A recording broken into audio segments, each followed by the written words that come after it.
ان الحمد للہ نحمده ونستعینه ونستغفره ونعوذ باللہ من شرور انفسنا ومن سیئات اعمالنا من يهده اللہ فلا مضل له ومن يضلل فلا هادی له واشهد ان لا الہ الا اللہ وحدہ لا شریک له واشهد ان محمدا عبدہ ورسولہ اما بعد فإن خير الحديث كتاب الله وخير الهدي هدي محمد صلى الله عليه وآله وسلم وشر الأمور محدثاتها وكل محدثة بدعة وكل بدعة ضلالة وكل ضلالة في النار. أعوذ بالله السميع العليم من الشيطان الرجيم من همزه ونفخه ونفثه. بسم الله الرحمن الرحيم.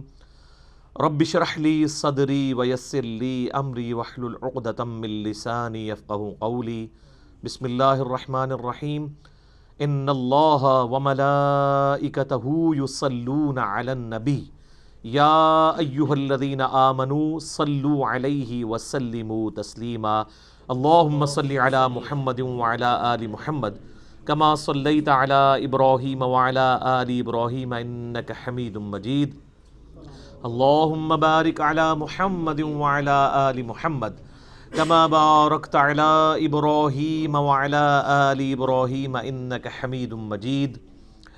اللهم ربنا آتنا في الدنيا حسنة وفي الآخرة حسنة وقنا عذاب النار. ربنا آتنا من لدنك رحمة وهيئ لنا من أمرنا رشدا. لا إله إلا أنت سبحانك إني كنت من الظالمين. حسبنا اللہ ونعم الوکیل ولا حول ولا قوة الا باللہ العلی العظیم. یا حی یا قیوم برحمتک استغیث اصلح لی شأنی کلہ ولا تکلنی الی نفسی طرفۃ عین. آمین. الحمدللہ آج 24 نومبر 2019 کو سنڈے کے دن بمطابق 26 ربیع الاول 1441 ہجری میں قرآن کلاس نمبر 5 کا انعقاد ہوگا انشاءاللہ. اور آج انشاءاللہ ہم قرآن حکیم کے تعارف کے حوالے سے جو 40 پوائنٹس شروع کیے تھے ان کے آخری 5 پوائنٹس کوشش کریں گے کور ہو جائیں. علمی پوائنٹ نمبر 36 وہ ہے میرے بھائیوں، قرآن حکیم 2 طرح کے علوم کو اتھینٹک مانتا ہے. نمبر 1 ریویلڈ نالج یعنی وحی کا علم، اور نمبر 2 ایکوائرڈ نالج یعنی سائنس کا علم. The knowledge obtained through observations and experiments is known as science. قرآن حکیم ان 2 علوم کے سوا کسی اور کو ایز اے علم ایکسیپٹ نہیں کرتا. یا تو وہی تصدیق کر دے کسی بات کے صحیح یا غلط ہونے کی، یا پھر اسٹیبلش سائنس، ہائپوتھیسز یا تھیوریز نہیں، اسٹیبلش سائنس. جس طریقے سے یہ چیز اسٹیبلش ہے کہ پیٹرول آگ کو بھڑکا دیتا ہے، قرآن حکیم میں کہیں نہیں لکھا ہوا، لیکن یہ ہماری آبزرویشن ہے اور بالکل یہ ایکسپیریمنٹ سے ہمیں بالکل فرملی یہ چیز پتہ ہے. تو یہ ڈیفینیٹ علم ہے، اور اسی کا ذکر اللہ تعالیٰ نے قرآن حکیم میں اس حوالے سے کیا.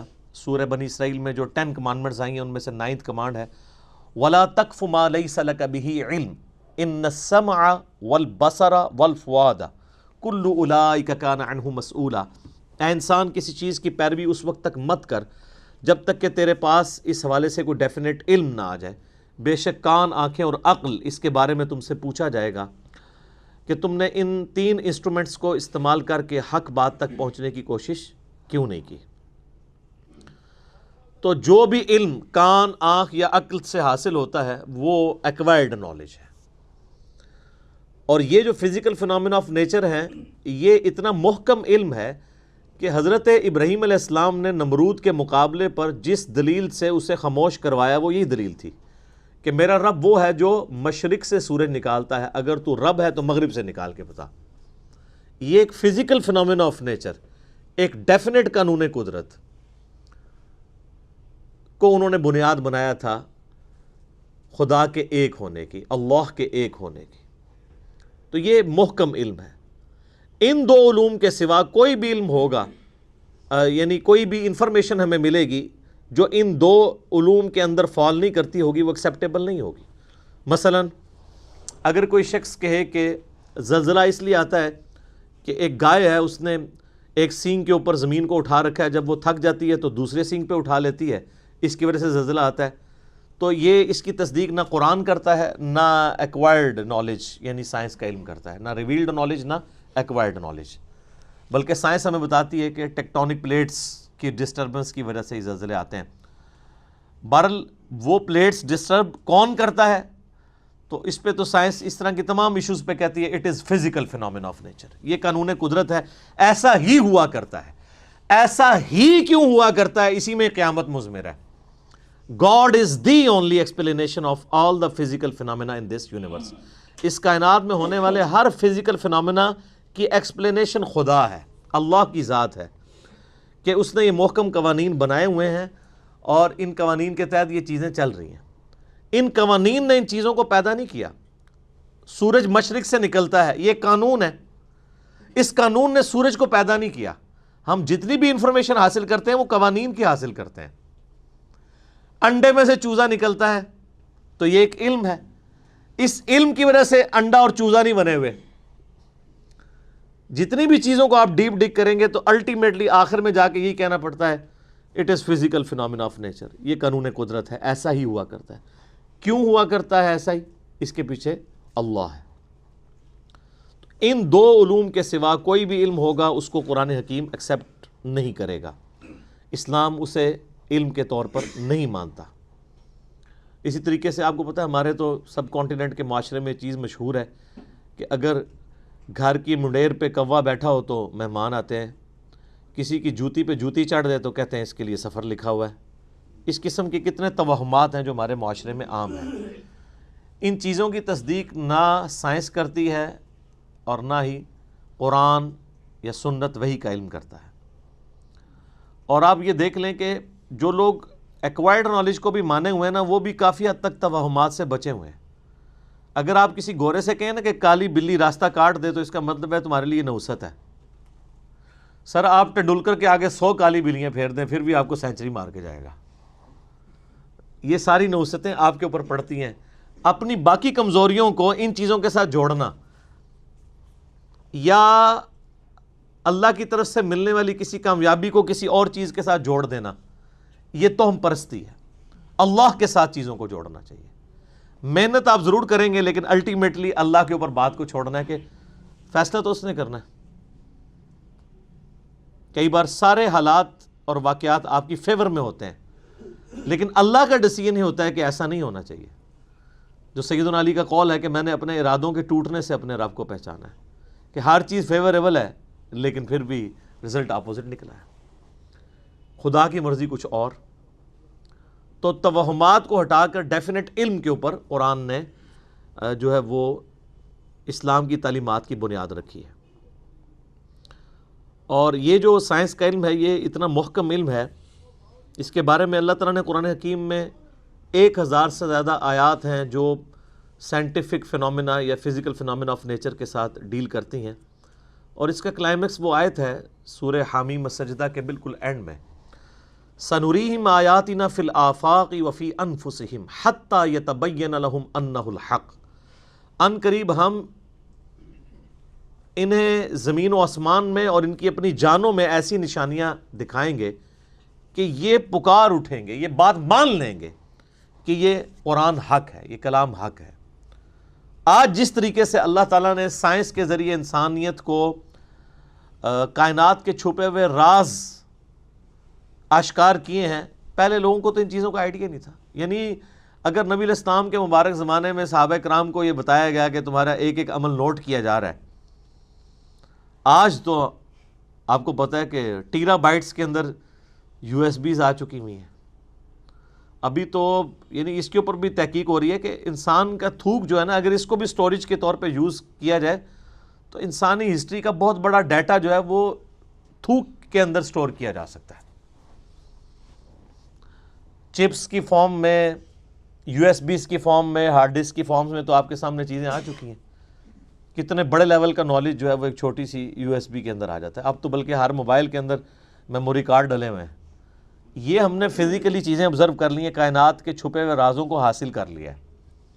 اس کی وجہ سے کئی چیزیں جو ایمان بالغیب سے تعلق رکھتی تھی وہ ایمان بالشہادہ ہو چکی ہیں، ہمارے سامنے ہو چکی ہیں کہ ہاں یار اگر یہ ہو رہا ہے تو وہ کیوں نہیں ہو سکتا. CCTV کیمرہ جو ہے ایک 2 مہینے 3 مہینے کی ریکارڈنگ کرتے ہیں، ایک چیز کی ریکارڈنگ کرتے ہیں. دنیا کا مہنگے سے مہنگا کتا بھی وہ سیکیورٹی نہیں پرووائڈ کر سکتا جو CCTV کیمرہ آپ کو کرتا ہے، کیونکہ اس کو نہ نیند آنی ہے، نہ اسے اونگ آنی ہے، نہ اسے بھوک لگنی ہے، نہ ایسے کو گولی مار کے ختم کر سکتا ہے.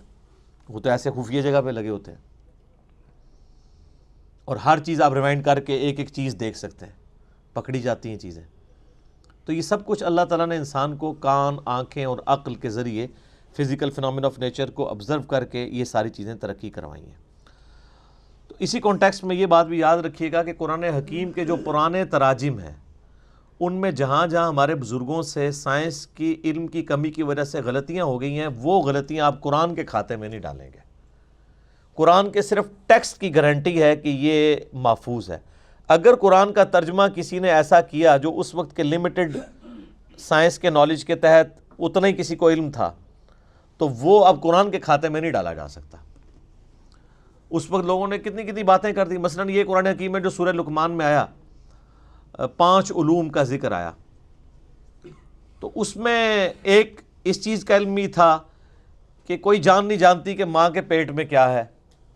سورہ لقمان میں بھی اور صورتوں میں بھی اس کا ذکر آیا.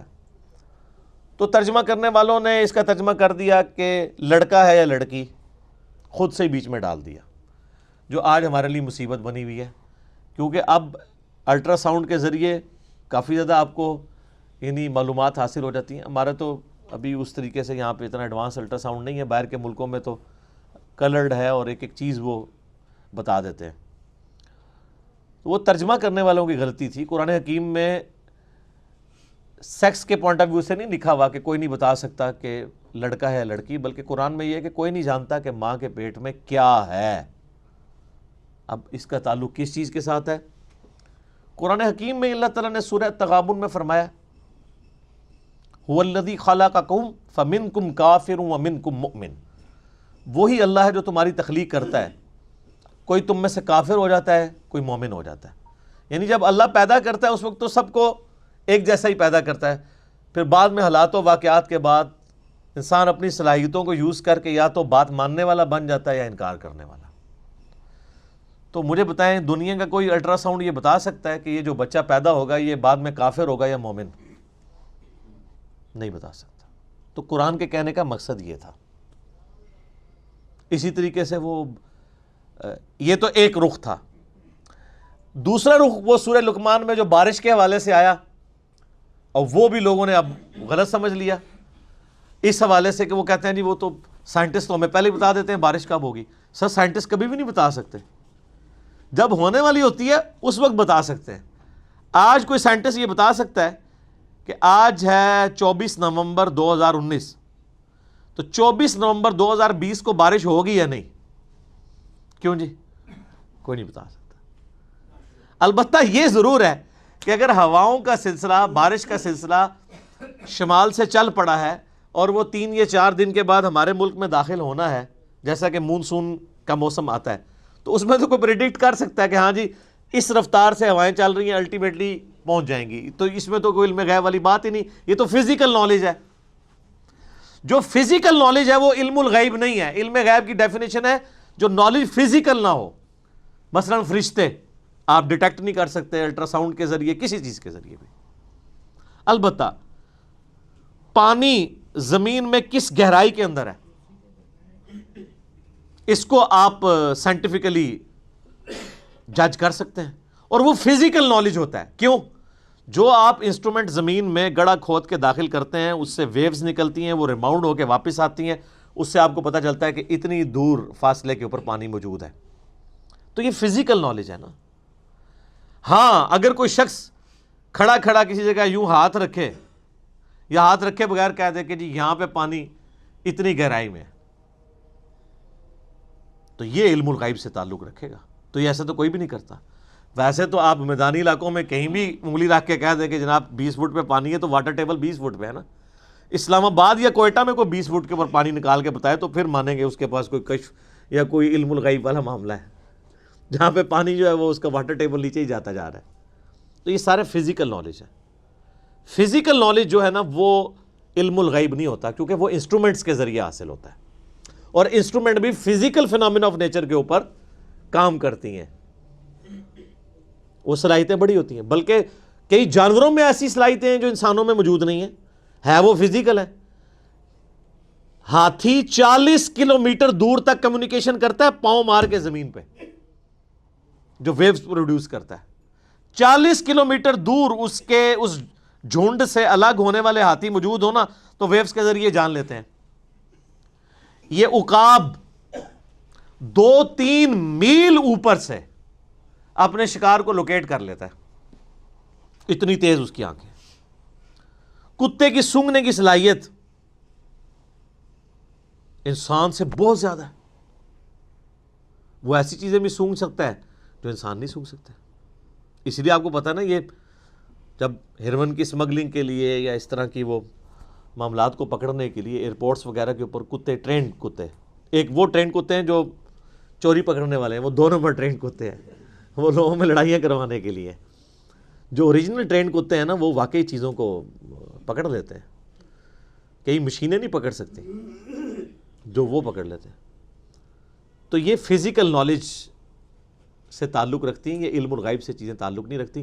لہٰذا ہمارے پرانے بزرگوں نے اگر کہیں کوئی ترجمے کیے, کہیں تفسیریں غلط کر دی ہیں تو وہ قرآن کے کھاتے میں نہیں ڈلیں گی. قرآن کا کوئی قصور نہیں ہے, وہ ترجمہ کرنے والوں کا قصور ہے, اور آپ لوگوں کا قصور ہے کہ آپ نے ان کو اتنا بڑا بزرگ مان لیا. میرا خیال ہے ان چیزوں سے یہ چیز کھل کے سامنے آ گئی کہ جن کو اتنے بڑی غلطیاں لگی ہیں قرآن کی تفسیر میں, تو اس کا مطلب ہے ان کے پاس علم الغیب کوئی نہیں تھا. ورنہ اگر علم الغیب ہوتا, ان کے پاس نالج آف ان سین ہوتا, تو ان کو یہ غلطیاں تو نہ لگتی. آپ پرانے بزرگوں کے بارے میں سنتے ہیں جی, وہ جناب جب مسلح اٹھاتے تھے تو 7 زمینیں نیچے دیکھ لیتے تھے, نگاہ اٹھاتے تھے اوپر تک چلے جاتے تھے, لیکن تیل پھر بھی سر ایڈون نہیں دریافت کیا. سر کسی بزرگ سے تیل دریافت نہیں ہوا. تیل تو 7 زمینوں کے نیچے ہے ہی نہیں تھا. تیل کا کنواں تو 2-3 کلومیٹر نیچے تھا, اور جہاں پہ نکلا وہ اللہ تعالیٰ نے قدرتی طور پہ نکلوایا, وہاں پہ اوپر تھا اس کا یعنی لیول. سب سے پہلا تیل کا کنواں جو ہے وہ 1758 کے راؤنڈ اباؤٹ امریکن ایک اسٹیٹ ہے پنسلوینیا, اس میں تیل کا کنواں نکلا تھا. عرب اسٹیٹس میں تو 20ویں صدی میں آ کے نکلا ہے. تو اور سب کانٹیننٹ جو سارے بزرگوں کا گڑھ تھا, کسی رحمۃ اللہ علیہ نے کوئی ایک کے تیل کا کنواں بھی دریافت کیا یہاں پہ کہ ان کے نام کی تختی لگی ہوتی. تو یہ کہاں زمین سے نیچے دیکھتے تھے, کچھ بھی نہیں دیکھ سکتا ایسے کوئی. تو یہ جدید سائنس نے ان کے یہ سارے کے سارے دعوے بھی جھوٹے ثابت کر دیے. تو قرآن پاک کا وہ ترجمہ اور تفسیر جو پرانے بزرگوں نے کیا وہ قرآن کے کھاتے میں نہیں ڈلے گا. کیمیائے سعادت میں اگر امام غزالی نے لکھ دیا کہ سورج زمین سے 60 گنا بڑا ہے, تو یہ ان کے لیک آف نالج تھا. آج ہمارے بچے کو بھی پتا ہے کہ 13 لاکھ گنا بڑا ہے. اب 60 کو 13 لاکھ گنا کرنے کے لیے چلے 60,000 بھی کہہ دیتے تو ہم 2-4 صفرے لگا کے ان کو بخشوا لیتے. اتنی بڑی غلطیاں ان سے کیسے ہوئی ہیں؟ اسی لیے کہ ان کے پاس وہ علم نہیں تھا جو آج سائنس کے ذریعے ہمیں پتہ ہے. تو یہ ان کا کوئی عیب بھی نہیں ہے, اس میں ان کی توہین بھی نہ کی جائے. توہین آٹومیٹکلی اس لیے ہو جاتی ہے کہ آپ نے ان کے بارے میں کلیم کیا ہوا نا, وہ کلیم چونکہ اب جھوٹا نکلا ہے تو توہین تو آٹومیٹکلی ہوگی, کیونکہ آپ تو کہتے ہیں وہ تو جناب ہر چیز جان لیتے ہیں. ہم نے تو اس سے بڑی بات کی ہے کہ ہم اپنی میکینیکل انجینئرنگ کا ایک فارمولہ لکھ کے دیتے ہیں, زمین و آسمان کے سارے بزرگ مل کے جنہوں نے انجینئرنگ نہیں پڑھی ہوئی اس کو پڑھ کے بتاتے ہیں. سمجھنا تو بڑی دور کی بات ہے. یہ میں اس لیے کہہ رہا ہوں کہ میکینیکل انجینئرنگ خدا کو تو آتی ہے نا, خدا تو کسی بزرگ کو سکھا سکتا ہے نا, تو سکھائے. ایسا نہیں ہوگا. ہاں یہ کلیم اگر پیغمبر کے بارے میں کیا جائے اس کے ساتھ ہو جائے گا, وہ بھی اگر اللہ چاہے گا تو. جیسا کہ حضرت صالح علیہ السلام سے ڈیمانڈ کی گئی کہ پہاڑ میں سے اونٹنی نکلے, تو اب یہ فزیکل فینومینا آف نیچر کے خلاف ہے, اللہ نے نکال کے بتائی. پیغمبر کو منوانے کے لیے اللہ تعالیٰ نے معجزہ کروا دیا. بزرگوں والا معاملہ نہیں ہوتا کہ وہ کچھ کر کے دکھا سکتے ہیں، کچھ بھی کوئی نہیں کر سکتا۔ اسی لیے میں آپ کو کہتا ہوں کہ آپ لوگ بیمار ہوتے ہیں تو آپ کو مزاروں پہ لے کے جاتے ہیں، اور مزاروں والے جب بزرگ بیمار ہوتے ہیں ان کو آغا خان اور شفا انٹرنیشنل لے کے جاتے ہیں۔ میں نے آج تک نہیں کوئی دیکھا کہ کوئی بڑا پیر بزرگ بیمار ہوا ہو اور وہ پاکستان کے مہنگے ترین ہاسپٹل میں علاج نہ کروا رہا ہو۔ تو یہ کس کو دھوکہ دے رہے ہیں؟ ان کو بھی اٹھا کے مزاروں پہ لے جایا کریں نا۔ کتنے بڑے بڑے، اب میں نام نہیں لیتا، بالکل پرسنل بات ہو جائے گی، ان کے یقین کریں ان کے پیشاب بند ہوئے ہیں تو ان کو آغا خان سے انہوں نے کروایا، اور پوری دنیا کو تعویذ لکھ کے دے رہے ہیں وہ لوگ۔ لاکھوں مرید ہیں ان کے، ایک تعویذ خود لکھ کے اپنا پیشاب کھول کے بتا دیتے نا۔ کوئی کچھ نہیں کر سکتا۔ تو اس طرح کی جو چیزیں جڑی ہوئی ہیں فزیکل نالج کے ساتھ، اس میں اگر کہیں پہ کسی نے غلطی کھائی ہے تو اس کو آپ قرآن کے کھاتے میں نہیں ڈالیں گے، بلکہ آپ ڈالیں گے بابوں کے کھاتوں میں۔ بابوں کے کھاتوں میں بہت کچھ ڈال چکا ہوا ہے، اس میں سے یہ بھی ڈال دیں آپ۔ اسی طریقے سے ترجمے، سائنس کے نالج کم ہونے کی وجہ سے غلط کر دیے۔ میں نے اکثر مثال دی، ایک بڑی یعنی نمائندہ مثال ہے قرآن میں، جو بخاری مسلم میں آتا ہے کہ پہلی 5 آیات سورۃ العلق کی نبی علیہ السلام پہ پہلی وہی نازل ہوئی ہے، اقرأ بسم ربک الذی خلق، خلق الانسان من علق۔ ہمارے پرانے سارے بزرگوں نے خلق الانسان من علق کا ترجمہ کیا ہے، اللہ تعالیٰ نے انسان کو خون کی پھٹکی سے پیدا کیا، ڈراپ آف بلڈ سے پیدا کیا۔ یہ ترجمہ سارے کرتے آئے، حالانکہ اس کے لیے ان کے پاس کوئی بنیادی دلیل موجود نہیں تھی۔ لیکن اب جب ماڈرن لوگ آئے ہیں، انہوں نے کہا جی علق تو کہتے ہیں سسپینڈڈ چیز کو، اردو میں بھی معلق لفظ، لٹکی ہوئی چیز کو کہتے ہیں کہ معلق ہے۔ تو علق کا ترجمہ ہے کہ انسان کو اللہ نے پیدا کیا ایک ایسی چیز سے جو سسپینڈڈ فارم میں تھی۔ تو وہ تو آج ہمیں جو ہے وہ ایمبریولوجی کی فیلڈ کے لوگ بتا رہے ہیں کہ بچہ انیشل سٹیج پہ رحم مادر میں ایک ایمبریو کی فارم میں، سسپینڈڈ فارم میں، وال آف دا یوٹرس کے ساتھ چپکا ہوا ہوتا ہے، جیسا کہ ایک جونک چپکی ہوئی ہوتی ہے اور اس میں سے وہ خوراک حاصل کرتا ہے۔ پھر جب وہ بڑا ہوتا ہے پھر پورا معاملات آگے چلتے ہیں۔ علق کا ترجمہ عربی میں جونک بھی بنتا ہے، اور اس ایمبریو کی اگر آپ انیشل شکل دیکھیں وہ بھی جونک کی شکل ہے، لیکن یہ ہمیں الیکٹرانک مائکروسکوپ کے بعد پتہ چلا۔ آج کے جب لیٹسٹ لوگ ترجمہ کرتے ہیں تو وہ پھر یہ ترجمہ کرتے ہیں کہ ایک ایسا یعنی انیشل ایمبریونک سٹیج سے انسان کو اللہ نے بڑا کیا جو جونک نما تھی، جو یوٹرس آف مدر کی وال کے ساتھ چپکی ہوئی تھی، اور اس طریقے سے آگے معاملات چلے۔ بلکہ اس حوالے سے ایک یعنی پروفیسر کیتھ مور جو اس وقت دنیا میں اس فیلڈ میں اتھارٹی مانے جاتے ہیں، انہوں نے تو باقاعدہ اپنی یعنی ٹیکسٹ بک ان کی ایز اے ٹیکسٹ بک ان کی کتاب پڑھائی جاتی ہے ایمبریولوجی کی فیلڈ میں۔ انہوں نے قرآن حکیم کی باقاعدہ آیات جو ہے وہ کوٹ کی ہیں کہ سب سے بہترین ایکسپلینیشن ایک ایمبریو کس سٹیجز سے گزرتا ہے، جنین جسے ہم اردو میں کہتے ہیں، قرآن حکیم کرتا ہے۔ اور انہوں نے باقاعدہ پھر اسلام بھی قبول کیا اس کی وجہ سے۔ انہوں نے کہا مجھے یہ بات ماننے میں کوئی عار نہیں ہے کہ قرآن حکیم ایمبریولوجی کی فیلڈ کے حوالے سے جو باتیں کرتا ہے وہ 8 سے 100 سال پہلے بھی کسی کو نہیں پتہ تھی، اور چاہے جائے کہ 8 سے 1400 سال پہلے ایک شخص جو ریگستان میں پیدا ہوا ہے وہ یہ ساری چیزیں بتائے جو کہ ہمیں 20ویں صدی میں بھی 1960s 70s میں آ کے الیکٹرانک مائکروسکوپ کی وجہ سے جو چیزیں ہم پر ریویل ہوئی ہیں، یہ اس کے سوا کوئی چارہ نہیں کہ ہم مانیں کہ اس کا سورس ڈیوائن ہے، یعنی اللہ کی طرف سے۔ انہوں نے باقاعدہ اسلام بھی قبول کیا۔ تو یہ جو سائنٹیفک فیکٹس ہیں قرآن کے، یہ وقت کے ساتھ ساتھ سامنے آ رہے ہیں، اور اس میں ایک بہت کڑوی بات ہے لیکن سمجھنے کے لیے وہ چیز ضروری ہے، کیونکہ نبی علیہ السلام نے خود سمجھائی ہے۔ دیکھیں نبی صلی اللہ علیہ وآلہ وسلم اتنے منصف مزاج ہیں، مسلم شریف میں اوپر تلے 3 احادیث ہیں جو آج پبلکلی اگر ان کو بیان کر کے ان کی ایکسپلینیشن کی جائے تو آپ واجب القتل ہو جائیں، اور باقاعدہ امام مسلم رحمہ اللہ کی ان 3 احادیث کے اوپر جو باب باندھا گیا نا، اس کی ہیڈنگ ہے کہ نبی علیہ السلام کی اطاعت کن کاموں میں واجب ہے اور کس میں نہیں واجب۔ اب آپ سوچ رہے ہوں گے کس میں نہیں واجب، یہ کون سی چیز ہے؟ تو وہ 3 حدیثیں اوپر تلے ہیں صحیح مسلم میں، نبی علیہ السلام کے فضائل والے چیپٹر کے اندر۔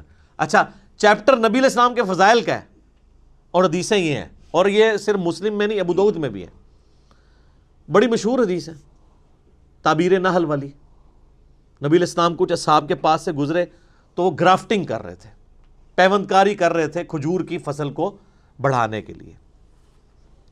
تو نبی علیہ السلام فرمایا ایسا کیوں کر رہے ہیں؟ ان کا اس سے فصل زیادہ ہوتی ہے۔ تو آپ نے فرمایا اگر ایسا نہ کرو تو کیا ہے؟ تو نبی علیہ السلام نے اس کو اس حوالے سے سمجھا کہ یہ نیچر میں تبدیلی ہے، آپ یہ کہہ کے چلے گئے۔ تو صحابہ کرام نے رزلٹ وہی نکالا جو ایک مسلمان کو نکالنا چاہیے تھا۔ انہوں نے اس سال گرافٹنگ نہیں کی تو وہ کھجوروں نے کم پھل دیا۔ تو انہوں نے آ کے نبی علیہ السلام کو شکایت کی کہ یا رسول اللہ آپ نے یہ مشورہ دیا تھا تو یہ تو پھل ہی ہمارا کم ہوا ہے۔ تو آپ علیہ السلام نے فرمایا کہ دیکھو جو چیز میں تمہیں اللہ کے ریفرنس سے بیان کروں نا، قرآن یا سنت کی فارم میں، اس پہ تو تم ضرور عمل کیا کرو، اور جو چیز میں اپنے تجربے سے تمہیں بیان کروں اور وہ تمہارے دنیاوی کسی معاملے سے تعلق رکھتی ہو تو انتم اعلم بامر دنیاکم، تم اپنے دنیا کے کام کو مجھ سے بہتر سمجھتے ہو۔ اندازہ کریں آپ آج کے زمانے میں آپ یہ بات کر سکتے ہیں کسی کے سامنے؟ وہ گستاخ رسول کا فتویٰ لگا دے گا۔ اور نبی علیہ السلام خود اپنے بارے میں کہہ رہے ہیں کہ دیکھو دنیاوی معاملات کو تم بہتر سمجھتے ہو۔ ظاہر ہے نبی علیہ السلام کا تو ایکسپیرینس نہیں تھا شجرکاری کے حوالے سے، آپ کا تو سارا ایکسپیرینس جو ہے وہ بھیڑ بکریاں پالنے کے اعتبار سے تھا۔ اور آپ علیہ السلام کا بھی انصاف دیکھیں، آپ نے یہ نہیں کہا کہ اب میں نے جو فرما دیا تو بس وہ فرما ہی دیا ہے۔ آپ نے کہا دیکھو میں جب کوئی چیز دین کے طور پہ تمہیں تعلیم کروں اللہ کے ریفرنس سے، وہ تو تمہیں ماننا ضروری ہے، دنیاوی میں مشورہ دوں تو تم بہتر سمجھتے ہو اپنے معاملات کو۔ تو اس میں باقاعدہ باب مسلم شریف میں باندھا گیا کن معاملات میں نبی علیہ السلام کی اطاعت واجب ہے اور کس میں نہیں۔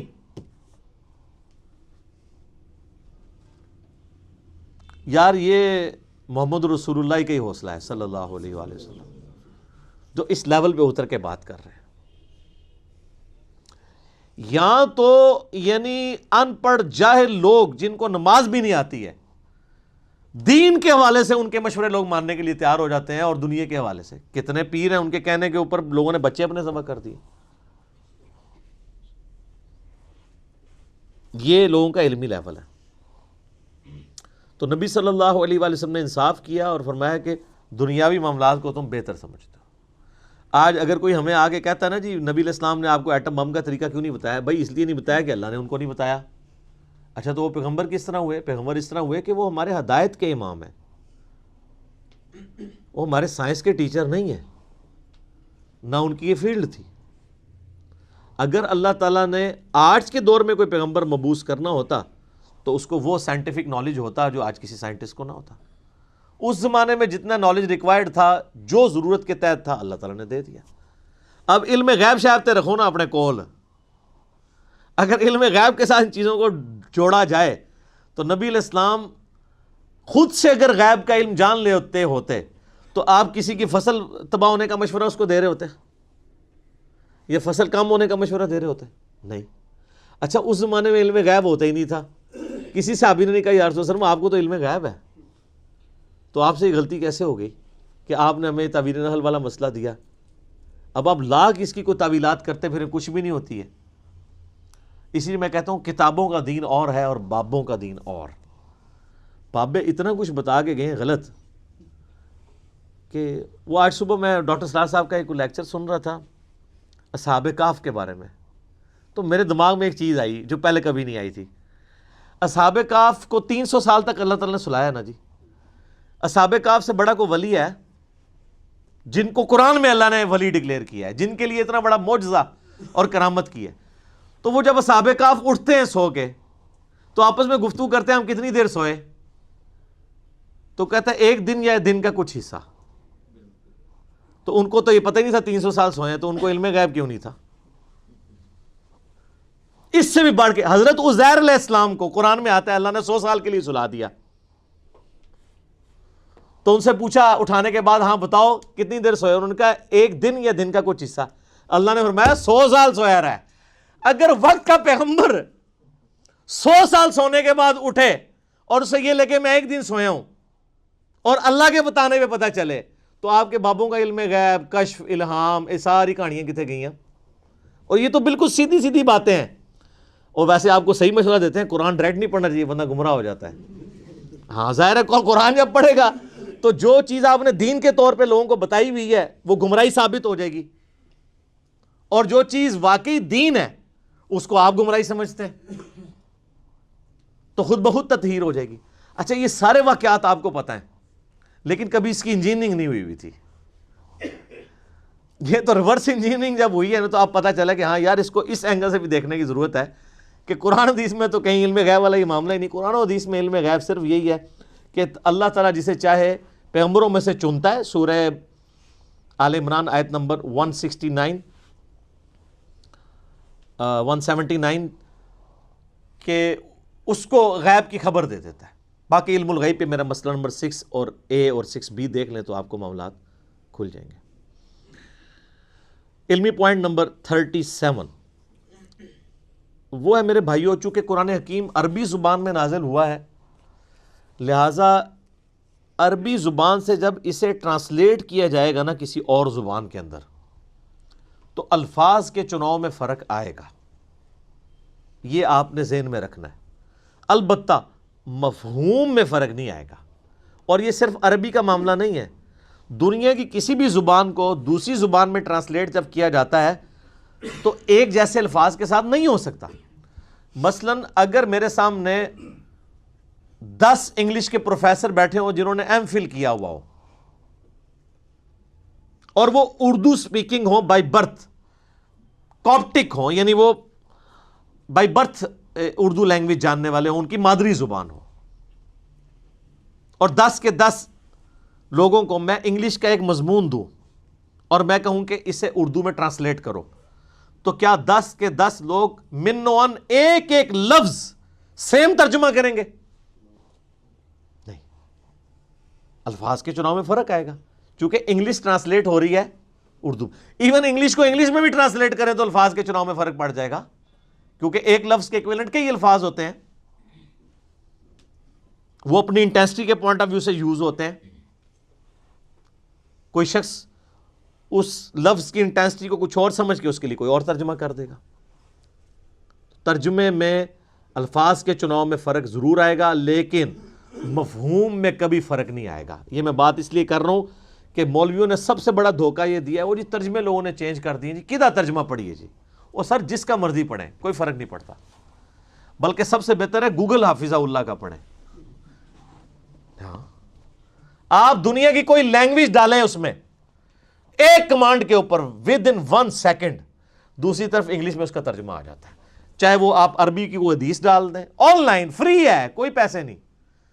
آپ گوگل میں جا کے لکھیں، گوگل ٹرانسلیٹر کھولیں تو 2 ڈبے بنے ہوئے آ جائیں گے. لیفٹ ڈبے میں آپ کوئی دنیا کی زبان، جناب جتنی زبانیں، کسی بزرگ کو بھی اتنی زبانیں نہیں آتی ہیں، دنیا کی 3000 سے زیادہ زبانیں ہیں، کسی زبان کو آپ ڈالیں دوسری طرف انگلش میں ترجمہ ہو کے آ جائے گا. اور وہ ترجمہ کرنے کے لیے گوگل یہ بھی نہیں دیکھے گا کہ میں نے بریلویوں والا ترجمہ دکھانا ہے، دیوبندیوں والا ہے، اہل حدیث والا ہے، شیعہ والا، اس نے وہی ترجمہ دکھانا ہے جو اس کا بنتا ہے، تو پکڑا جائے گا. تو یہ دھوکہ انہوں نے دیا ہوا ہے اور اس کی وجہ سے پھر وہ قرآن سے وہ ایسا روند مارتے ہیں کہ لوگ قرآن پڑھنا چھوڑ دیں. وہ کہتے ہیں نہیں جی لو اس نے ترجمہ وہ کر دیا، یہ کر دیا. اور زیادہ تر یہ ہنگامہ کھڑا کیا ہے بریلوی مکتبہ فکر اور شیعہ مکتبہ فکر کے لوگوں نے. پھر ٹوٹکے بنائے ہوئے ہیں جی، وہ دیکھیں جی بسم اللہ کا ترجمہ کیا ہے جی. اچھا اب امام محمد بریلوی صاحب نے بسم اللہ کا ترجمہ کیا ہوا ہے اللہ کے نام سے شروع.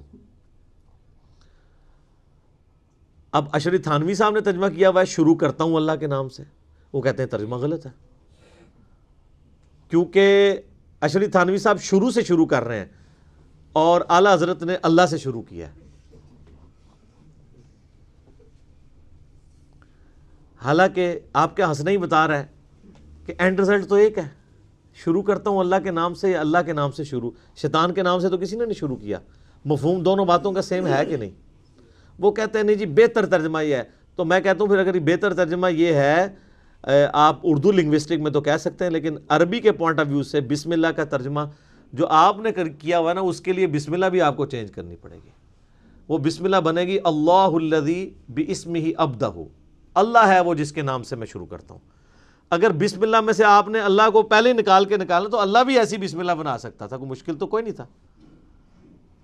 اگر بسم اللہ میں اللہ کو پہلے نمبر پہ لانا ہوتا تو پھر بسم اللہ یوں ہونی چاہیے تھی، اللہ الذی، اللہ ہے وہ ہستی، بِاسمہ، کہ جس کے نام کے ساتھ ابدہ میں ابتدا کرتا ہوں۔ تو اب آپ اللہ کے ساتھ جھگڑا کریں کہ یار یہ بسم اللہ ٹھیک ہو جائے کسی طریقے سے، اللہ سے سفارش کرتے ہیں، کتنی نان سینس بات ہے، اور ان باتوں کے اوپر الجھ رہے ہیں۔ نہیں، ترجمہ غلط ہو گیا، ترجمہ غلط ہو گیا۔ تو ترجمہ کبھی بھی، اگر ترجمہ ٹھیک کی بات کرتے ہیں بریلویوں کے، آپ اپنے ترجمے اٹھائیں نا، وہ آپس میں ایک جیسے نہیں ہیں۔ یعنی اعلیٰ حضرت کا ترجمہ ہے، پیر کرم شاہ صاحب کا ترجمہ ہے، ڈاکٹر طاہر القادری صاحب کا ترجمہ ہے، اس کے علاوہ غلام سعود سعیدی صاحب کا ترجمہ ہے، یہ تو سارے بریلوی سرٹیفائیڈ عاشق رسول ہیں نا، ان کے ترجمے ذرا رکھیں، کیا 100% سیم ہے؟ نہیں، مفہوم سیم ہوگا، اور مفہوم کو اگر آپ سیم دیکھیں گے تو دیوبند، اہل حدیث اور شیعہ کے ترجمے بھی ایک جیسے ہی ہوں گے، مفہوم ایک ہوگا۔ ڈنڈی جب بھی ماری جاتی ہے وہ تفسیر میں ہے، اگر کوئی ترجمے میں کہیں مارتا بھی ہے وہ پکڑا جاتا ہے۔ اس پہ میں نے ڈیٹیل لیکچر مثلا نمبر 170 ریکارڈ کروا دیا، 170 نمبر، اس میں میں نے بتایا کہ جس نے ڈنڈیاں ماری ہیں وہ کہاں پہ پکڑا گیا۔ اچھا، لیکن دوسری طرف ان کے تراجم کا یہ حال ہے کہ ان کے اپنے بزرگوں نے بھی ترجمے غلط کیے ہوئے ہیں۔ اگر ہم اسے ٹیکنیکلی اگر ہم اس کا انالیسس کریں، مثلا فَبِأَيِّ آلَاءِ رَبِّكُمَا تُكَذِّبَانِ، اس کا ترجمہ سارے بزرگوں نے کیا ہوا ہے، اور تم اپنے رب کی کون کون سی نعمت کو جھٹلاؤ گے اے جن و انس کے گروہ۔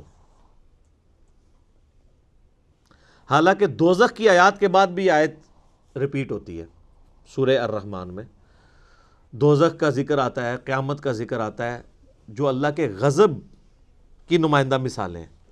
اس کے بعد یہ تو نہیں ہونا چاہیے تھا کہ تم اپنے رب کی کون کون سی نعمتوں کو جھٹلاتے ہو۔ یہ ترجمہ غلط کیا ہے انہوں نے۔ اعلیٰ کا مطلب نعمت نہیں ہوتا، قدرت کی نشانی ہوتا ہے۔ وہ نعمت بھی ہو سکتی ہے اور زحمت بھی ہو سکتی ہے۔ جنت بھی اللہ کی قدرت کی نشانی ہے اور جہنم بھی اللہ کی قدرت کی نشانی ہے۔ التذکیر بآلاء اللہ، اللہ کی بڑی بڑی نشانیوں کے ساتھ نصیحت کرنا۔ مولانا مودودی رحمہ اللہ نے جتنی دفعہ، یہ 31 دفعہ 31 ٹائمز یہ آیت ریپیٹ ہوتی ہے سورہ الرحمن میں، جتنی دفعہ یہ آیت آئی ہے نا، انہوں نے کانٹیکسٹ کے اعتبار سے اس کا ترجمہ کیا ہے۔ جہنم کے لیے یہ ترجمہ نہیں کیا تم اپنے رب کی کون کون سی نعمت کو جھٹلاؤ گے، اور نعمت تو خود عربی کا لفظ ہے، ثم لتسألن یومئذ عن النعیم، اس دن تم اپنے رب کی، تم سے پرسش ہوگی ہر نعمت کے بارے میں۔ اعلیٰ کا مطلب نعمت نہیں ہے، ہر قدرت کی بڑی نشانی اعلیٰ اللہ ہے، چاہے وہ جنت ہو چاہے جہنم ہو، چاہے سورج ہو، چاند ہو، زمین ہو، ستارے ہوں، فرشتے ہوں، جنات ہوں، انسان ہوں، یہ سب اللہ کی قدرت کی نشانی ہے۔ تو مولانا مودودی رحمہ اللہ نے پھر کانٹیکسٹ کے اعتبار سے ہر دفعہ ڈیفرنٹ ترجمہ کیا۔ تو پھر پڑھا لکھا بندہ تو پھر پڑھا لکھا ہی ہوتا ہے نا سر، لیکن اس کے بعد ڈگری نہیں ہوتی، ڈگری ہوتی تو پھر غلط ترجمہ کر دیتا۔ ٹھیک ہے، ویسے ڈگری بھی انہوں نے بعد میں لے لی تھی احمد شغل میلے میں، ان کی ڈگریوں کی باقاعدہ سکینڈ کاپیاں موجود ہیں نیٹ کے اوپر۔ مولانا مودودی تو پھر آپ کو پتہ ہے آئنسٹائن تھے نا، جب مولویوں نے شغل میلہ لگایا نا، یہ ڈگری ڈگری ڈگری، انہوں نے کیا من دسو تو درس نظامی دے کورس دے پیپر کیڑے نے، انہوں نے کہا جی آخری دسو، آخری سال دے 6 مہینے کی تیاری کے بعد مودودی صاحب نے پیپر دے کے ان کے منہ پہ ڈگری لا کے ماری۔ ڈگریوں کے جس کے اوپر پی ایچ ڈی ہوتی ہوں تو وہ ڈگری ہیں، جس کو ڈاکٹر اقبال 18 سال کی عمر مودودی صاحب کی، اور ڈاکٹر اقبال کہہ رہے ہیں کہ یہ بندہ مسلمانوں کا تھنک ٹینک ہے مستقبل کا۔ الجہاد فی الاسلام ان کی کتاب جب پڑھی، ڈاکٹر اقبال نے ان کو یہاں بلایا تھا۔ آپ کو پتہ ہے نا پاکستان میں یہ جو منصورہ میں جماعت اسلامی کا مرکز ہے، یہ ڈاکٹر اقبال نے لے کے دیا ہوا ہے ان کو، جن کو ہم حکیم الامت اور کتنے بڑے بڑے القابات دیتے ہیں، شاعر مشرق۔ تو ان کو بھی پتا تھا کہ جینیس بندہ تو جینیس ہوتا ہے، اس کو ان چیزوں کی ضرورت نہیں ہوتی ہے۔ مجھے وہ غامدی صاحب کی بات یاد آ گئی، ان سے کسی نے پوچھا نا جی آپ کے پاس ڈگری ہیں؟ ڈگری نہیں ہے۔ تو انہوں نے کہا ہم تو بزرگوں سے پڑھتے رہے ہیں۔ انہوں نے کہا کسی بزرگ نے آپ کو ڈگری نہیں دی؟ انہوں نے کہا بزرگ ڈگریاں نہیں دیتے، بزرگ پڑھانے کے بعد دعائیں دیتے ہیں، تو دعائیں لی ہوئی ہیں بزرگوں کی۔ یعنی یہ ڈگریوں والی دھونس اور اس طریقے سے یہ معاملات یہ خود ان سے بھی مس ہینڈل ہوئے ہوتے ہیں. یہ ترجمے کے پوائنٹ آف ویو سے میں نے ایک امپورٹنٹ چیز بتا دی. اچھا اسی میں ایک اور چیز ہے کہ الفاظ کے چناؤ میں بعض اوقات دوسری لینگویج میں جب آپ جاتے ہیں تو معاملات مس ہینڈل بھی ہو جاتے ہیں، حالانکہ اس میں انٹینشن بری نہیں ہوتی ہے، گستاخی کا فتویٰ نہیں لگنا چاہیے. مثلا واللہ خیر الماکرین، اس کا لفظی ترجمہ یہی ہے کہ اللہ تعالیٰ سب سے بہتر مکر فرمانے والا ہے، لیکن مکر کا لفظ اردو میں نٹوریس ہے. اب اعلیٰ حضرت نے اس کا ترجمہ کیا اللہ تعالیٰ وَمَكَرُوا وَمَكَرُ اللَّهِ، یہ آیت واللہ خیر الماکرین سورہ آل عمران میں. کافروں نے بھی مکر کیا اور اللہ نے بھی اپنی خفیہ تدبیر فرمائی، اور اللہ تعالیٰ سب سے بڑھ کر خفیہ تدبیر فرمانے والا ہے. اچھا آپ یہ بریلوی لے کے آتے ہیں، وہ کہتے ہیں جی یہ دیکھیں جی یہ ہے بڑا مؤدب ترجمہ. ہم جناب ایک معصومانہ عرض کرتے ہیں تدبیر تو خود عربی کا لفظ تھا، اللہ نے کیوں نہیں استعمال کیا؟ اللہ کو نہیں پتا تھا بعد میں میری گستاخی ہو جانی ہے مکر کے لفظ سے. اب جن لوگوں نے مکر کا ترجمہ مکر ہی کر دیا ان کے اوپر یہ وہ لٹھ لے کے انہوں نے مکر پہ کہتے ہیں گستاخی ہوگی گستاخی ہوگی، حالانکہ کوئی ان کی انٹینشن گستاخی کی نہیں تھی. انہوں نے مکر کو انہوں نے کہا نہیں اردو میں مکر نٹوریس لفظ کے طور پہ استعمال ہوتا ہے. انہوں نے کہا بھائی لاکھ انہوں نے یقین دلایا کہ بھائی ہم اس نیت سے نہیں کر رہے ہیں، ٹھیک ہے آپ بہتر ہے جو آپ نے ترجمہ کیا لیکن یہ بھی کوئی غلط نہیں ہے، لیکن پیچھے اب جب میں نے اعلیٰ حضرت کا سورہ آل عمران سے نکالا ہے کہ صحابہ کرام کے جب وہ غزوہ احد اور بدر کے کانٹیکسٹ میں تھوڑا سا وہ ڈگمگائے تو وہاں پہ اعلیٰ حضرت نے ترجمہ کیا ہے تم نے نامردی دکھائی، باقیوں نے ترجمہ کیا ہے تم نے کمزوری دکھائی. یہ جو میرا وہ پرائم منسٹر کے دفاع پہ گستاخ صحابہ کا فتویٰ، لاکھوں لوگوں نے میرا وہ کلپ دیکھا ہے، اس میں ایچ ڈی کیمرے میں نے دکھایا نامردی کا لفظ استعمال کیا ہے اعلیٰ حضرت نے صحابہ کرام کے لیے. تو آپ دیں سرٹیفکیٹ آج کے رسول ہونے کا. تو مجھے کئی بریلوی علماء نے بھی فون کیا، کہتے سانو بھی نہیں سی پتا. میں کہا اڑاؤ نا میدان وچ کہو نا کہ اعلیٰ حضرت صحابہ نو نہ مرد کہہ کے گئے نے. نہ مرد کا کیا مطلب ہے؟ تو وہ تعویل کریں گے نہیں وہ اصل میں شستہ اردو میں کمزوری دکھانے کو نامردی کہتے ہیں. تو سر وہ اگر انہوں نے مکر کا ترجمہ دوسروں نے مکر کر دیا تو ادھر تو آپ ان کو نہیں معاف کر رہے تھے. اردو زبان میں اس وقت نامردی کا مطلب کیا ہے؟ جو اسٹیبلش اردو ہے اپنے بابے کا دفاع کریں گے، دوسرے کے بابوں کی چھوٹی سی بات ہوگی رگڑ دیں گے. لیکن بعض جگہ واقعی معاملات مس ہینڈل بھی ہوئے ہیں، جیسے یہ سورہ الضحیٰ کی آیت ہے وَوَجَدَكَ ضَالًّا فَہَدَىٰ.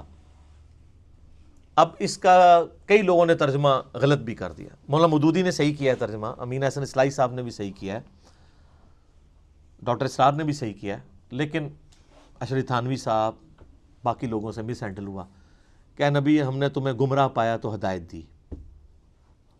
اب وہ اس کی تعویل کرتے ہیں گمراہی سے مراد ہم وہ گمراہی نہیں لے رہے بلکہ جو بندہ راستے کی تلاش میں ہو.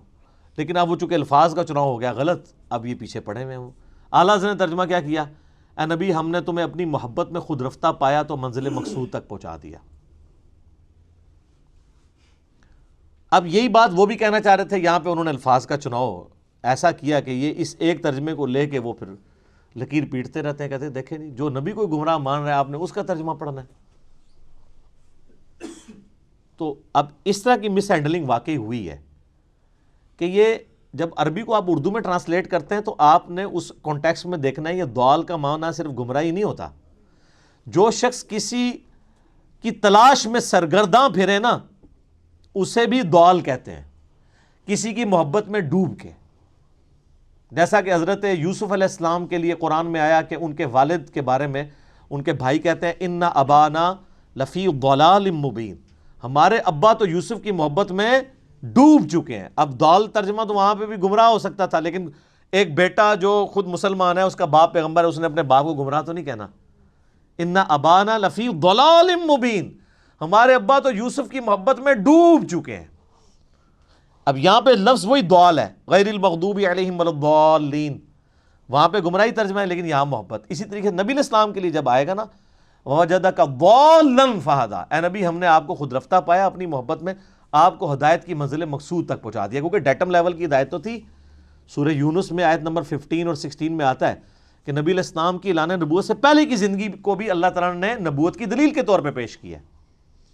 بنیادی توحید تو آپ کو ہمیشہ سے تھی، نبی تو پیدائشی پیغمبر ہوتا ہے، ہاں مبعوث بعد میں ہوتا ہے۔ پھر قرآن میں وہ جو آیا ما ضل صاحبکم وما غوا، تمہارے نبی نہ کبھی بہک کے ہیں نہ کبھی بہرا چلے ہیں، تو وہاں تو خود اللہ تعالیٰ ہمارے نبی کبھی بھی بہک کے نہیں ہے۔ تو ووجدک ضالا فہدی کا ترجمہ وہی بنتا تھا جو اعلیٰ حضرت نے کیا ہے، یا مولانا مودودی نے کیا ہے، یا ڈاکٹر اسرار صاحب نے کیا ہے۔ تو اس طرح کے مس ہینڈلنگ کی وجہ سے پھر الٹیمیٹلی نقصان ہوا۔ لیکن اب کئی چیزیں ایسی ہیں جس میں مصیبت کھڑی ہوگی، مثلا لا اقسم بہذا البلد، اس کا ترجمہ سب نے کیا ہے اے نبی میں تیرے شہر مکہ کی قسم کھاتا ہوں۔ اللہ تعالیٰ نے مکہ کی قسم یاد فرمائی ہے، اور یہ بھی بالمفہوم ترجمہ ہے، جو اس کا باللفظ ترجمہ ہے وہ ڈیفرنٹ بنتا ہے۔ وہ یہ بنتا ہے میں تیرے شہر مکہ کی قسم نہیں کھاتا ہوں، لیکن وہ عربی کا سٹائل ہے، چونکہ یہ ایک لٹریچر کی بک ہے اور دعوت کے لیے اتری ہے، تو وہ جو اس طرح کا لا جو سٹارٹ میں آتا ہے نا، لا اقسم بیوم القیامہ، وہ جو پہلا لا ہوتا ہے نا وہ ان کے عقائد کی نفی کے لیے ہوتا ہے۔ لا نہیں، غلط کہتے ہو تم، اقسم بیوم القیامہ، میں قسم کھاتا ہوں قیامت کے دن کی۔ تو وہ لا جو ہے وہ ان کے فرسودہ نظریات کے ساتھ جڑا ہوا ہوتا ہے، لیکن یہ عربی میں تو ہے، اردو میں آپ اس طرح کریں گے تو اردو میں ایسا نہیں اسٹائل ہوتا بولنے کا۔ تو میں بھی جو کہتا ہوں نا تو یہ سنت الہی ہے، نہ میں وابی نہ میں بابی، میں ہوں مسلم علمی کتابی۔ نہ سے بات شروع کرنا، آپ کا کلمہ ہی نہ سے شروع ہوتا ہے، کہتے ہیں میٹھی میٹھی باتوں سے سٹارٹ کریں، آپ کا کلمہ ہی نہ سے شروع ہو رہا ہے۔ لا پہلے نفی کرنی ہے، پھر اس بات کوئی معبود نہیں سوائے اللہ کے۔ اب اعلیٰ حضرت نے اس پہ کیا کیا، انہوں نے بڑی ہوشیاری دکھائی، انہوں نے ترجمہ کیا کہ اے نبی مجھے تیرے شہر مکہ کی قسم، باقیوں نے ترجمہ کیا اے نبی ہم تیرے اس شہر مکہ کی قسم کھاتے ہیں۔ اب دونوں نے سیم ترجمہ کیا، لیکن بریلویوں نے کہا اللہ تو کھاتا نہیں ہے۔ ہاں دیکھیں گستاخ ہو گئے ہیں، انہوں نے کھانے کی نسبت اللہ کی طرف کر دیا ہے۔ اللہ تو کہتا ہے نہ اسے بھوک لگتی ہے، وہ تو قرآن میں سورہ نام میں ہے نا کہ اللہ تعالیٰ تم سے سورہ ذاریات میں کھانا نہیں مانگتا، وہ تو خود تمہیں کھلاتا ہے۔ وہ کہتے ہیں یہ دیکھیں دیوبندی اور اہل حدیث یہ تو اللہ کے کھانے کے قائل ہیں، اور دیکھیں ترجمہ انہوں نے کیا کر، آپ مذاق نہ سمجھیں، یہ کتابیں لکھی ہوئی ہیں، میں کوئی زبانی کلامی بات نہیں کر رہا ہوں۔ میرے پاس بریلویت، دیوبندیت، اہل حدیث اور شیعت کا وہ نالج ہے جو ان کے اپنے بڑے بڑے گول کیپرز اور بزرگوں کے پاس بھی نہیں ہے، کیونکہ میں پنجابی اس کہنے لگا وچو وڑ کے نکلے ہوئے ہیں، مجھے پتہ ہے میں اس ساری گمراہی میں رہا ہوں نا، ہم خود یہ لوگوں کو دھوکہ دیتے رہے ہیں، ہم سے زیادہ کون جانتا ہے۔ کہتے ہیں کھاتا کھاتا، دیکھیں اللہ کی طرف کھانے کی نسبت کر دی، اللہ تو کھانے سے پاک ہے، اور دیکھیں یہ کتنا مؤدب ترجمہ ہے۔ تو وہ مؤدب ترجمہ تو میں نے بتا دیا، ان صحابہ کو نہ مرد لکھا ہوا ہے۔ ایک اور لے جائیں، سورہ نمل میں وہ جو جنات پیش ہوتے ہیں نا، حضرت سلمان علیہ السلام وہ تخت بلقیس کے لیے، تو قال عفریت من الجن، ایک بڑا دیو ہیکل جن بولا کہ میں آپ کی اس مجلس کے برخاست ہونے سے پہلے ہی وہ لے آؤں گا۔ تو اب وہ عفریت کا ترجمہ اعلیٰ حضرت نے کیا ہوا ہے ایک خبیث جن بولا۔ تو جو انبیاء کی مجلس میں انبیاء کے یعنی صحبت یافتہ جن ہیں، جو انبیاء کی خدمت پہ مامور ہیں، ان کو یعنی صحابی جن کو خبیث کہا ہوا ہے۔ اے لو دو لے جاؤ پھر اج توحفے، جڑا کہ نا بڑا بامؤدب ترجمہ ہے، اے میں ایسے دو ہی دیتے نے، اور بھی بہت ساری ہیں چیزیں۔ تو عفریت کا ترجمہ انہوں نے کیا ایک خبیث جن بولا، باقیوں نے ترجمہ کیا ایک دیو ہیکل، یعنی ایک بڑا طاقتور جن۔ تو یہ اعلیٰ حضرت سے کوئی پوچھے کہ یہ آپ کو کیسے پتہ چلا کہ وہ خبیث تھا، آپ کو اس میں کیا خباثت نظر آئی ہے؟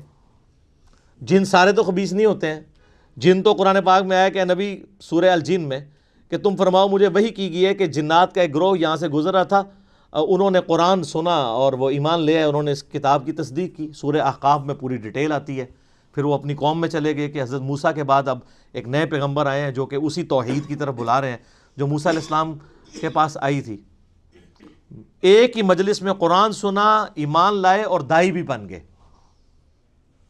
تو حضرت سلیمان علیہ السلام کی مجلس میں جو جنات تھے، جب تک سلیمان علیہ السلام یا قرآن یا حدیث یہ نہ بتائے کہ کون سا کافر جن تھا اور کون سا مسلمان جن، آپ خود کس طریقے سے نیگیٹو یعنی اپروچ کیسے رکھ سکتے ہیں؟ آپ کو تو پازیٹیو اپروچ رکھنی چاہیے. اور پھر وہ اپنی خدمات پیغمبر کے وقت کے پیغمبر کے لیے پیش کر رہے ہیں اور آپ اسے کہہ رہے ہیں خبیث جن. ٹھیک ہے، تو اس لیے میں کہتا ہوں کہ پہلے لوگوں کو گستاخی کے سرٹیفکیٹ یہ دیا کرتے تھے، اب ان کے بزرگوں کے لیے بھی محبت اور عشق کا سرٹیفکیٹ جو ہے نا وہ اس پلیٹ فارم سے جاری ہوگا تو ہم مانیں گے. یا پھر آپ باقیوں کو بھی چھوڑیں جن کے اوپر آپ نے فتوے لگائے ہیں، کسی نے بری انٹینشن سے ترجمے نہیں کیے ہوئے. اچھا، وہ ایک اور قرآن پاک میں جگہ آتا ہے سورہ بقرہ میں بھی کہ یہ اللہ سے مذاق کرتے ہیں، اللہ بھی ان کے ساتھ مذاق کرے گا. وہ کہتے ہیں دیکھو جی ان کا خدا تو مذاق کرتا ہے، یہ مذاق تو بری چیز ہے، اللہ کی طرف منسوخ ہے. اچھا، اعلیٰ حضرت نے کیا ترجمہ کیا؟ انہوں نے کہا کہ یہ اللہ یہ یعنی ایمان والوں سے مذاق کرتے ہیں، اللہ تعالیٰ بھی ان سے استہزاء فرماتا ہے. اور انہوں نے عربی جی لکھتا ہے استہزاء، تاکہ مصیبت ہی نہ کھڑی ہوئے. اچھا، اسی طریقے سے قرآن پاک میں آتا ہے نا کہ اللہ تعالیٰ ان کو گمراہ کر دے گا ان کی بدعمالیوں کے سبب. تو اس طرح کے جو الفاظ اس حوالے سے آتے ہیں تو اس میں اعلیٰ ترجمہ کرتے ہیں اللہ تعالیٰ انہیں غافل کر کے مارے گا. وہ کہتے ہیں آپ کسی بھی غلط چیز کی نسبت اللہ تعالیٰ کی طرف نہیں کریں گے. یار جب اللہ تعالیٰ نے خود الفاظ کا چناؤ قرآن میں ایسا کیا ہوا ہے اور پھر اس سے بڑھ کر یہ کہ انہوں نے پھر ترجموں میں اس لیول تک دو نمبری کی کہ باقیوں کے اوپر گستاخی کے فتوے لگا دیے. وما محمد الا رسول قد خلت من قبلہ الرسل، محمد تو نہیں مگر ایک رسول ہی، ان سے پہلے بھی کئی رسول گزرے. افئن مات، اگر یہ مر جائیں، او قتل یا قتل ہو جائیں تو کیا تم دین سے الٹے قدم پھر جاؤ گے؟ اب اعلیٰ حضرت نے کیا ترجمہ کیا؟ محمد تو نہیں مگر ایک رسول ہی، اگر یہ انتقال فرما جائیں یا وصال فرما جائیں یا شہید کر دیے جائیں تو تم دین سے الٹے قدم پھر جاؤ گے. وہ ترجمہ ہی چینج کر دیا. ماتا کا ترجمہ تھا مر جائیں. وہ میں ڈاکٹر تعلق قادری صاحب کی ویڈیو دیکھ رہا ہوں، کہتا نبی کو مرنے والا کہنے والوں تم مر جاؤ. تو یہ کس کو کہہ رہے ہیں؟ اللہ کو. سورہ زمر کی آیت ہے انک میت و انہم میتون، اے نبی تم نے بھی مرنا ہے اور تمہارے مخالفین کو بھی مرنا ہے. اب ان سے پوچھ کے قرآن نازل ہوتا تو ہوتا ہے کہ اے نبی تمہارے مخالفین کو بھی مرنا ہے اور آپ کو بھی وصال شریف فرمانا ہے. وصال عربی کا لفظ ہے، یاد رکھیے گا، اللہ نے یہ لفظ نہیں استعمال کیا. وفات بھی عربی کا لفظ ہے اور میت بھی عربی کا لفظ ہے. اب اللہ نے الفاظ کہ افئن مات او قتل یہ نازل کرواتے قرآن تو کہتے ہیں کہ آپ جو ہے نا اس کی جگہ ماتا کی جگہ وفات بھی لفظ خیر گستاخی سمجھتے ہیں، وصال استعمال کریں اور قتیلا کی جگہ استعمال کریں شہید. پھر ہماری تسلی ہوگی، مؤدب ترجمہ ہو جائے گا. اور اسی طریقے سے وہ جو سورہ فتح کی شروع کی آیات ہیں اس پہ تو میرا کلپ لاکھوں لوگوں نے دیکھا ہے، انا فتحنا لک فتحا مبینا، وہ ترجمہ ہی الٹ کر دیا ہے. یعنی وہ جو نبی علیہ السلام کی خصوصیت تھی کہ اللہ تعالیٰ آپ کی اگلی اور پچھلی خلاف اولا چیزوں کو معاف فرما چکا ہے. انہوں نے کہا اے اللہ، اے نبی، اللہ تعالیٰ آپ کے صدقے سے آپ کے پچھلوں اور آپ کے اگلوں کی غلطیوں کو کتنا دور کا ترجمہ کیا ہے. حالانکہ بخاری مسلم اٹھائیں، صحابہ کرام تو اس آیت کو کوٹ کر کے اما عائشہ اور باقی لوگ کہا کرتے تھے یا رسول اللہ آپ تو بڑے خوش نصیب ہیں کہ آپ کی اگلی پچھلی خطائیں اللہ نے معاف فرما دی ہیں. گناہ نہیں، خطا، لغزش ہے. حتیٰ کہ بخاری مسلم میں جو حدیث ہے، حدیث شفاعت، کہ سب کے سب لوگ پہلے آدم علیہ السلام کے پاس جائیں گے، پھر نوح علیہ السلام کے پاس وہ ان کو بھیجیں گے، وہ کہیں گے مجھے اپنی غلطی یاد آ رہی ہے. نوح علیہ السلام کہیں گے میں نے اپنے کافر بچے کے لیے دعا کی تھی، آج مجھے اپنی غلطی یاد آ رہی ہے. تم موسیٰ کے پاس جاؤ، موسیٰ علیہ السلام کہیں گے مجھ سے بھی بندہ مر گیا تھا. تم ابراہیم کے پاس جاؤ، ابراہیم کہیں گے مجھے بھی 3 دفعہ توریتاً جھوٹ بولنا پڑا. تم جو ہے عیسیٰ کے پاس چلے جاؤ، عیسیٰ ابن مریم کہیں گے کہ بھئی مجھے تو آج اپنی جان کی فکر ہے، البتہ میں ایک ایسے شخص کو جانتا ہوں جس کی اگلی اور پچھلی خطائیں اللہ تعالیٰ نے معاف کر دی ہیں، تم محمد رسول اللہ کے پاس جاؤ صلی اللہ علیہ وآلہ وسلم۔ عیسیٰ علیہ السلام قیامت والے دن حضور کے ہاتھوں پہ صلی اللہ علیہ وآلہ وسلم شفاعت کا دروازہ کھولنے کے لیے بنیاد کس کو بنا رہے ہیں؟ کہ جس کی اگلی پچھلی خطائیں معاف ہو چکی ہیں۔ کون سی اگلی پچھلی؟ جو باقی انبیاء کو جس سے ڈر لگا ہوا ہے۔ یہ آیت کو معمولی نہ سمجھیں، حضور کی شان میں بڑی آیات میں سے ہے۔ انبیاء تو قیامت والے دن فکر کر رہے ہوں گے کہ ہم نے جو دنیا میں غلطی ہوئی ہمارا کیا بنے گا۔ اچھا یہ بزرگ کہہ رہے ہوں گے کہ ہم تو جنت میں نہیں جائیں گے جب تک ساروں کو لے نہ جائیں، تو اس کا مطلب ہے کہ آپ کے بزرگوں کا مرتبہ انبیاء سے زیادہ ہوا۔ پھر ظاہر ہے انبیاء تو کہہ رہے ہیں نفسی نفسی، اور عبد القادر جیلانی کہہ رہے ہیں مریدی مریدی۔ کہانی سب کہانی، کوئی کھنگن بھی نہیں دے گا اتھے پائی، سب کچھ جھوٹ ہے۔ لیکن مرنے کے بعد جب آنکھ کھولے گی تو پھر دیر ہو چکی ہوگی۔ دیکھ لیں جی، آج صرف 2 پوائنٹ ہی کور ہوئے ہیں، 36 اور 37۔ اگلا لیکچر بھی انٹروڈکشن میں جائے گا، لیکن اس کے بغیر حق نہیں ادا ہوتا۔ ٹھیک ہو گیا؟ اللہ تعالیٰ سے دعا ہے جو حق بات میں نے کہی اللہ تعالیٰ ہمارے دلوں میں راسخ فرمائے، اگر جذبات میں میرے منہ سے کوئی غلط بات نکل گئی اللہ تعالیٰ ہمارے دلوں سے محو کر دے۔ اللہم صلی علی محمد وعلی آل محمد کما صلیت علی ابراہیم وعلی آل ابراہیم انک حمید مجید۔ اللہم بارک علی محمد وعلی آل محمد کما بارکت علی ابراہیم وعلی آل ابراہیم انک حمید مجید۔ سبحانک اللہم وبحمدک اشہد ان لا الہ الا انت استغفرک واتوب الیک وما علینا الا البلاغ المبین۔ جزاکم اللہ خیرا۔